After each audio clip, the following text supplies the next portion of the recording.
যখন school college থেকে ব্যাথ উঠে গেছে, বেয়াদব বেড়ে গেছে। ব্যাথ উঠে যাওয়ার কারণে শত শত বেয়াদব তৈরি হয়েছে, যারা শিক্ষককে চেয়ার থেকে নামিয়ে ফেলে, যারা শিক্ষকের দিকে চোখ লাল করে তাকায়। শিক্ষক, বাবা মা এরা যদি অপরাধ করে, সন্তান বা ছাত্রের এই অপরাধের বিচার করার কোনো অধিকার নাই। ঠিক কিনা কথা জোরে বলেন? এই বিচার করবে উপরের লোকজন। আমার নবী যেন স্পষ্ট বলেছেন একটি হাদিসে, ওয়ালা তারফা আসাকা আদাবান, সন্তানের পিঠের উপর থেকে শাসনের ব্যাট তুলবে না। ও আকিফহুম ফিল্লাহ, তাদেরকে আল্লাহর ভয় দেখাও, মানে ইমানি মজলিস করো ঘরে। তাহলে এক নম্বর হলো সন্তানকে নবীজির মোহাব্বত শিক্ষা দিবেন। কি শিক্ষা দিবেন বলেন?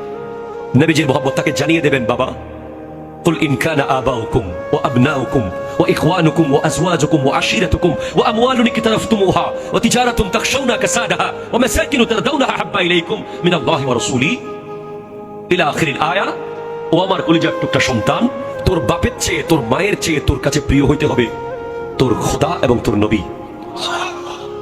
তোর সন্তানের চেয়ে, তোর ভাইয়ের চেয়ে, তোর বিবির চেয়ে, তোর সমাজের চেয়ে, তোর ব্যাংকের টাকার চেয়ে, তোর ব্যবসায়িক মালের চেয়ে, তোর সুন্দর বিল্ডিং বাড়ির চেয়ে, মোট 8টা জিনিসের চেয়ে তুই নবীজিকে এবং আল্লাহ এবং তার রাসূলকে বেশি ভালোবাসবি।